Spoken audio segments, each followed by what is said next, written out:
Hello friends, welcome to my YouTube channel mathematics infinite. आज जो question लिया है मैंने वो जून 2019 का है, पार्ट बी का है, मार्क्स 3 का है। हमें बताना है कि which of the following is true, यानी इनमें से कौन सा जो ट्रू है।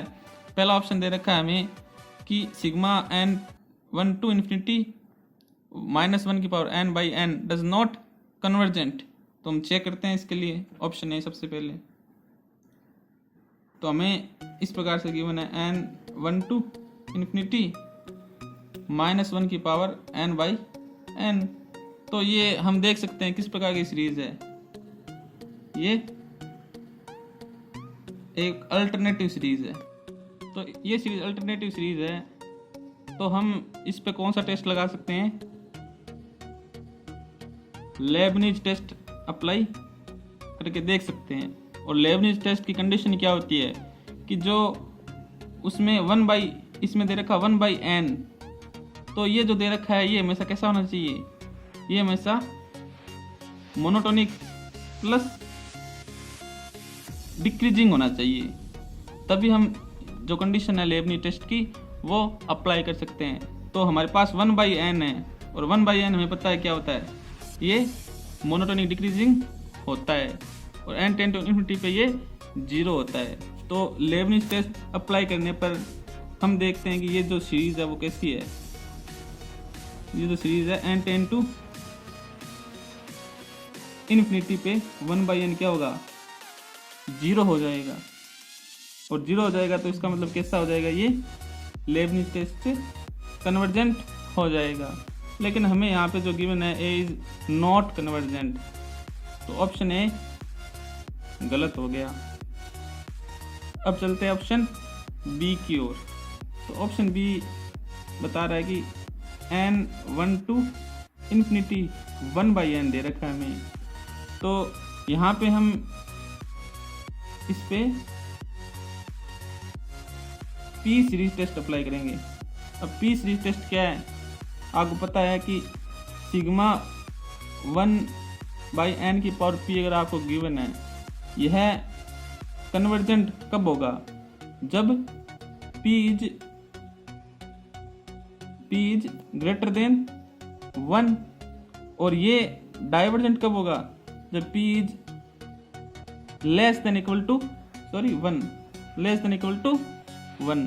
तो अगर p ग्रेटर देन 1 है तो convergent, less than equal to 1 है तो डाइवर्जेंट।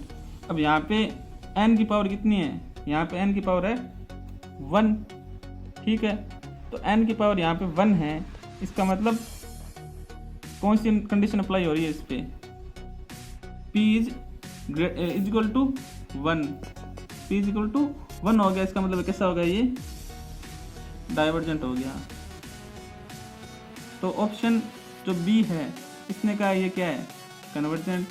तो ऑप्शन बी भी क्या हो जाएगा? गलत हो जाएगा। तो अब ऑप्शन सी देखते हैं हम।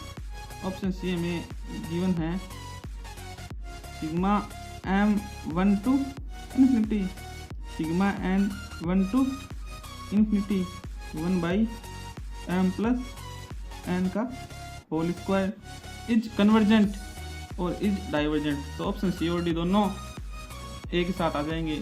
और इसमें देखा जाए तो ऑप्शन सी और डी ही इम्पोर्टेंट है। यही इस क्वेश्चन की जान है एक प्रकार से देखा जाए तो। अगर ये आ रहे हैं तो क्वेश्चन सॉल्व है, बाकी दो ऊपर वाले तो इजी थे।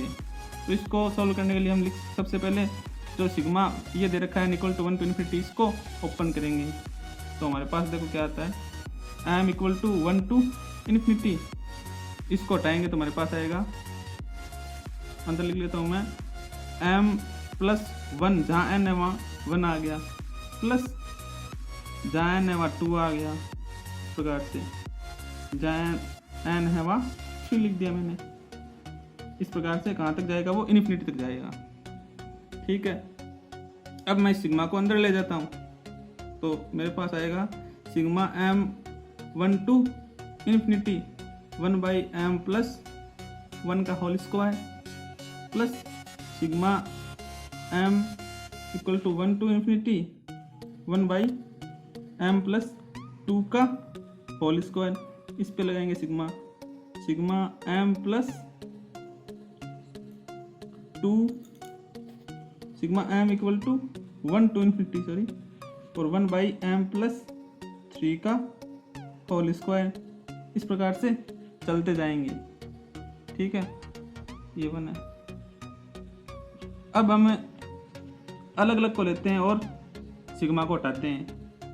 तो देखते हैं, सबसे पहले इसको लेते हैं, तो यहाँ सिग्मा हटाएंगे तो हमारे पास किस प्रकार के टर्म्स आएंगे देखते हैं। सबसे पहले m इक्वल टू 1 रखेंगे, तो 1 प्लस 1 क्या आएगा 2, तो 1 बाई 2 का square, plus m equal to 2 रखेंगे, 1 बाई 2 प्लस 1 3 का स्क्वायर, प्लस 1 बाई 4 का स्क्वायर। इस प्रकार से कहाँ तक आएगी, इन्फिनिटी तक आ जाएगी ये टर्म्स, ठीक है। इसी प्रकार से हम इसको भी ओपन करेंगे, तो m इक्वल टू 1 रखो, तो 1 प्लस 2 1 बाई 3 का स्क्वायर, प्लस 1 बाई 4 का स्क्वायर, प्लस 1 बाई 5 का स्क्वायर, प्लस 1 बाई 6 का स्क्वायर। इस प्रकार से कहाँ तक, इन्फिनिटी तक आएगी।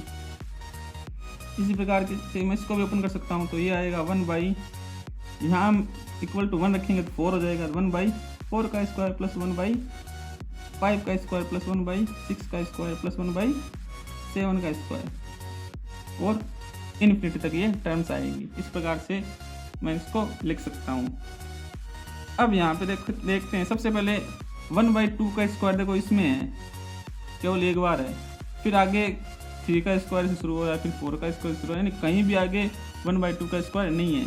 तो इसका मतलब 1 बाई 2 का स्क्वायर केवल एक बार ही आया है इन पूरी सीरीज में, यानी पूरी टर्म्स में, ठीक है। इसको मैं अलग कर लिया, प्लस अब 1 बाई 3 का स्क्वायर चेक करते हैं। देखो 1 बाई 3 का स्क्वायर इसमें केवल एक बार ही आया है यहाँ पे, ठीक है, इसमें एक बार आया है, आगे कहीं नहीं है।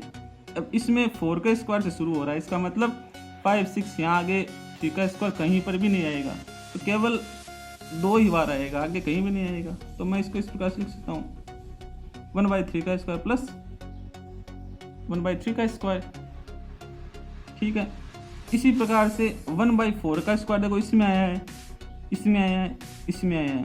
अब अगली जो सीरीज आएगी वहाँ पे 1 बाई 5 के स्क्वायर से शुरू होगी, मतलब 1 बाई 4 का स्क्वायर इन 3 के अलावा आगे कहीं भी नहीं आएगा। तो कितनी बार आया, 3 बार, 1 बाई 4 का स्क्वायर प्लस 1 बाई 4 का स्क्वायर प्लस 1 बाई 4 का स्क्वायर। तो इस प्रकार से सीरीज आगे बढ़ जाएगी। तो 1 बाई 5 का स्क्वायर कितनी बार आएगा, 1 बाई 5 का स्क्वायर आ जाएगा 4 बार, 1 बाई 6 का स्क्वायर आ जाएगा 5 बार। इस प्रकार से सीरीज आगे बढ़ती चली जाएगी। अब इसमें देखते हैं हम 1 बाई 2 का स्क्वायर 1 बार आ रहा है, प्लस ये कितने हो गए, 2 हो गए, कितने 2 3 2 बाई 3 का स्क्वायर हो गए, प्लस ये 3 बाई 4 का स्क्वायर हो गए, प्लस ये 4 बाई 5 का स्क्वायर हो गए। इस प्रकार से ये एक सीरीज बन गई हमारे पास। अब इसको हम वापस सिग्मा में कन्वर्ट कर देंगे, कैसे, n equal to 1 to infinity. अब यहाँ लिख सकता हूँ मैं n बाई 2 है, तो यहाँ पे 3 है, तो n प्लस 1 का स्क्वायर अप्लाई हो रहा है। देखो n इक्वल टू 1 रखेंगे तो 1 बाई 2 का स्क्वायर, तो ये इसको मैं इस प्रकार से लिख सकता हूँ, ठीक है। चलिए आगे करते हैं। अब इसमें यहाँ पे थोड़ा सा और चेंज कर देते हैं, इसमें n equal to 1 to infinity. यहाँ पे देखो n ऊपर है, नीचे मैं n कॉमन लूँगा जब इस कोष्टक से, तो बाहर ये स्क्वायर हो जाएगा, तो 1 बाई n का होल स्क्वायर, ये इससे कैंसिल हुआ, तो हमारे पास आया sigma n equal to 1 infinity और 1 by n 1 plus 1 by n का स्क्वायर, ठीक है। इसको मैं मान लेता हूँ u1 बराबर हमें u1 लिमिट, चलो लिमिट यही लगा दे, u1 हमारे पास है limit n tend to infinity, और ये हमारे पास गिवन है 1 by n 1 plus 1 by n का स्क्वायर, इस प्रकार से, ठीक है। अब जो 1 बाई n है इसको मैं मान लेता हूँ vn, ठीक है। तो हमारे पास अब एक टेस्ट है कंपैरिजन टेस्ट, ठीक है, जिसके अकॉर्डिंग ये टेस्ट देख लेते हैं एक बार हम क्या दिया हुआ है। तो कंपैरिजन टेस्ट है वो इस प्रकार से कि if sigma u1 and sigma vn दो सीरीज है, वो पॉजिटिव टर्म्स की सीरीज दे रखी है आपको, तो limit n tend to infinity पर u1 बाई वी1, अगर उसकी लिमिट हमें क्या मिल रही है l, जो कैसा है नॉन जीरो और फाइनाइट है। इस कंडीशन में या तो दोनों ही क्या होगी, बोथ सीरीज आर कन्वर्जेंट और डाइवर्जेंट टुगेदर, या तो दोनों ही कन्वर्जेंट होगी या दोनों ही डाइवर्जेंट होगी। अगर मान लीजिए ये कन्वर्जेंट है तो ये भी कन्वर्जेंट होगी, ये डाइवर्जेंट है तो ये भी डाइवर्जेंट होगी, इस प्रकार से होगा। चलिए वापस हम क्वेश्चन पे आते हैं।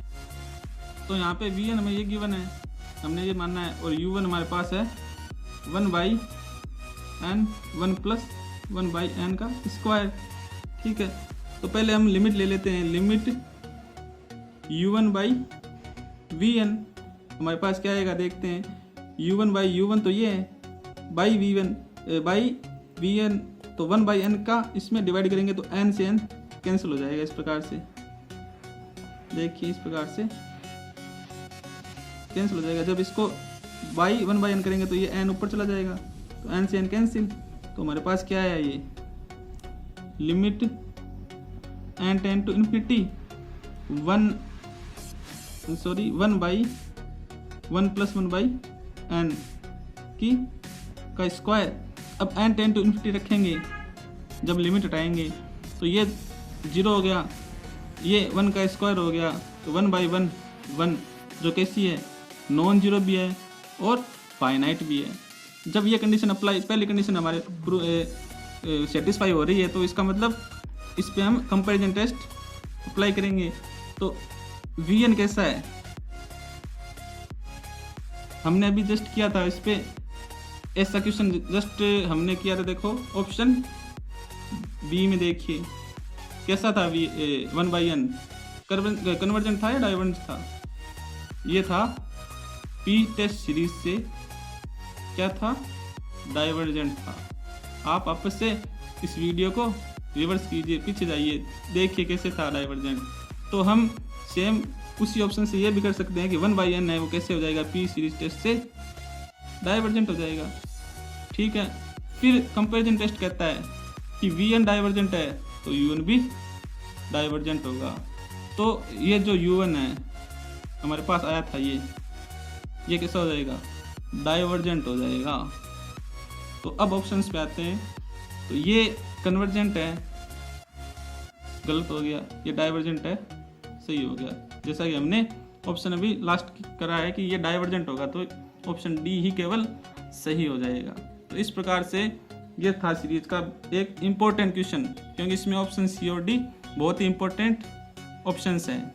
बाकी आप रियल और लीनियर की और क्वेश्चन देखना चाहते हैं तो आप मेरे चैनल पर जाके प्लेलिस्ट चेक कर सकते हैं, उसमें से बहुत सारे क्वेश्चन हैं, उनके सॉल्यूशन आप देख सकते हैं। और इसका अगर सॉल्यूशन आपको ज़रा भी अच्छा लगा है तो प्लीज़ लाइक और subscribe to my channel. Thank you.